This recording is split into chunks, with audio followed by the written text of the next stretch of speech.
like I was saying, I saw the alert that Jen Psaki was doing a press conference. So I turned it on in the background today. I was cooking lunch. And I heard a reporter actually ask an incisive question about why it is that Biden ran on free public college for families earning under, I think, $125,000 a year, which was already a bogus, inadequate, means-tested policy. Yeah. Right? Because it should go to everyone and rich people should just be taxed for it. Just like rich people are allowed to go to libraries. There's not someone standing at the front door saying, do you make over $125K? Okay, you got to go buy your own books off Amazon. So the reporter asks, why is that you ran on that policy, but now your American Family Plan only offers free 2-year community college, again, means tested? And that's a very good question. During the campaign, President Biden proposed free tuition to 4-year colleges and universities for students whose families earn $125,000 or less. His family's plan released last week, as you know, only offers free tuition to students to attend 2-year community colleges. Why did he not go through with that larger plan for free schooling at universities and college, and why was it limited to just community colleges? Psaki answered basically that this is just the beginning of his administration and give him time. Give him time. Well, let me first say, while the American Families Plan is a historic investment in education and childcare, free universal pre-K for 3 and 4-year-olds across the country, which we know would have a huge impact. You're 58% more likely to graduate from high school if you go to preschool as opposed to daycare, and 2 years of community college. But this is not the totality of what the president hopes to do on education. This is a significant investment, a historic investment that he's proposing, but we're less than 107 days. I know we are into the administration. I don't know. Let me figure it out. I just got here. I just sat down. Why are you yelling at me? Let me catch my breath. Yeah, no. So first of all, I was expecting that maybe she would give a pseudo-substantive answer like, we've had objections from more conservative Democrats. They won't vote for the American Family Plan if that's in it. And now we're in a world where we're having the same kind of conversation we had around the $15 minimum wage, where I argue it's popular and you should force them to vote it down, and we're back in that rigmarole. But she doesn't even say that, right? She doesn't even give we can't pass it as an excuse. What she says is that it's early days and they're going to try later. So as we've talked about on this podcast, Virgil, there's no later. At best, he gets until midterms. And I'm not wishing for us to lose the House and or Senate, but historically, that has been what happens, that the party in charge loses seats in the midterms. So the odds that he is going to have united government like he does right now are slim to none. Especially if he backs away from doing these enormously popular, I say enormously popular like 15 times a day, but my God, if these policies aren't enormously popular, that people could actually feel the way they felt those first stimulus checks in their bank account. And people still can't stop talking about where's the rest of their $2,000 that they were promised. People who are not political, people who are not leftist. If you go to the Shade Room or any other comment section on a Black website, there's a bunch of people talking about where's the rest of my stimmy. What are you talking about? Give us time. Give us time. The moment's going to be right. Like, no, this is the time. This is the time. You got the shot. Just take the shot.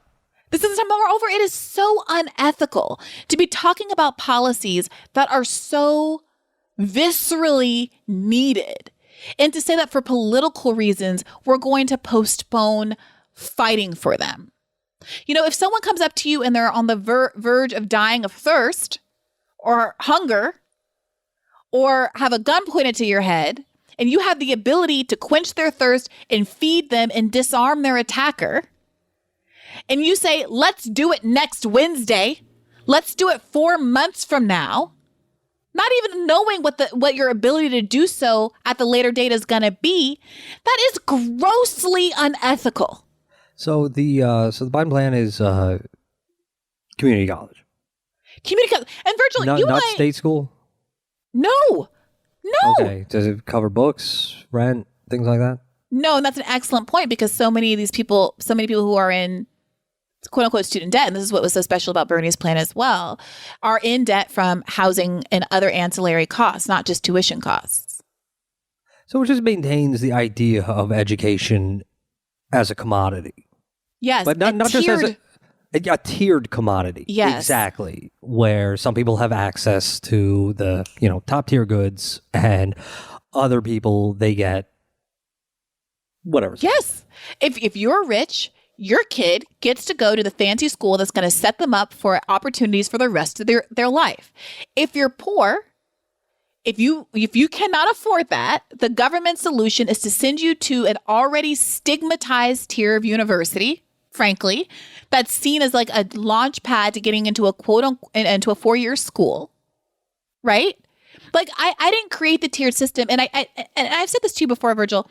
I think there's something kind of perverse about the idea that they're putting all of this like valor on the community college and kind of daring you to say that the community college is somehow worth less as a degree. Like, if you say that out loud, then it's you who are besmirching community colleges.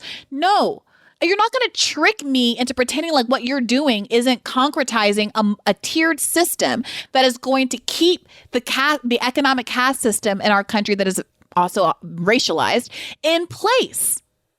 If you think education is at all a right, if you want to give poor people an advantage and able to actually compete in a world that values some degrees over others,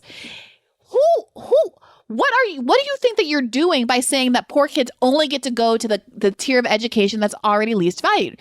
Now, is it better than nothing? Yes. Do people have a lot of debt from going to community colleges? Yes. Is the world better if community colleges are free? Yes. But this is it's so patronizing. It's like saying, okay, we're going to give help to families who can't afford food, but you can only eat dog food. And if you complain about it, you're biting the hand that feeds you.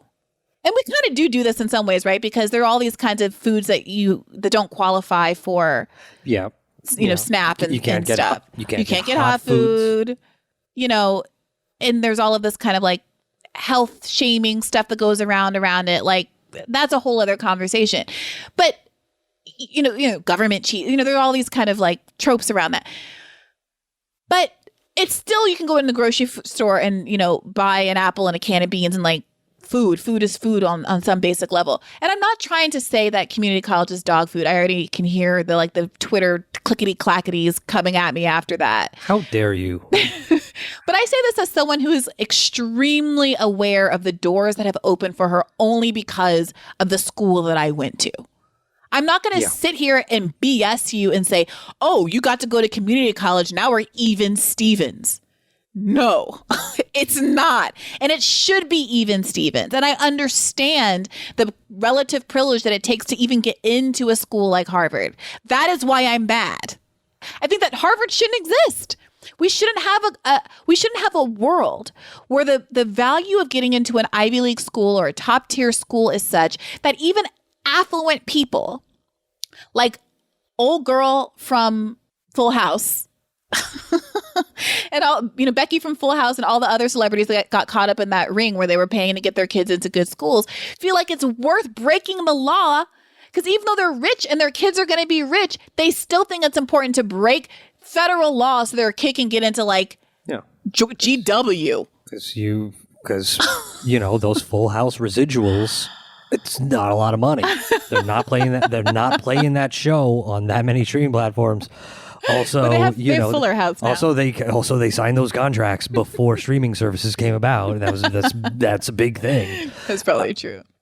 So they're like, okay, well, I'm not getting a lot of work, but I want my kid to have the same class position as I do. So, here's what cash I got. Just get him into a good school. Because that's it. That's the guarantor of an upper middle class existence. Is simply just going to the school, just getting the fucking piece of paper.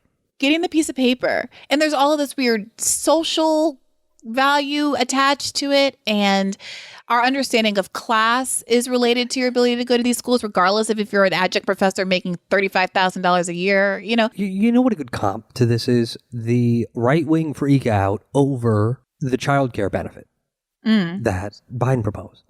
And you see guys like J.D. Vance, the Hillbilly Elegy, the guy who, he overcame growing up among meth-addled monsters to become a decent coke-using Wall Street executive. That's not legally actionable. Allegedly. I'm not even alleging it. I'm just saying that's just the sort of milieu. And then he came back to the holler to lecture them about eating fast food and crap. And okay, so JD Vance, and you're seeing this from other kinds of Republican, conservative, usual suspects. They're saying, oh, the free childcare, that's not what the working class wants. Right. No. What they want is to just be able to stay at home and raise their kid. That's the traditional, normal, decent thing to do. And all of that is just mystification, right? It's all just throwing up a lot of fucking bullshit and hoping to distract you. Because at the end of the day, they want to reify a system where the wealthy get to decide. They get to choose. If you're wealthy and married, okay, you can hang out with the kids. You're fine. You're doing great. You're not going to be on fucking Skid Row. You're right. Or if you want to work, then fine, you hire a nanny. Right. There you go. And they're just saying straight up that, no, we don't want that privilege of deciding to be extended to everyone else.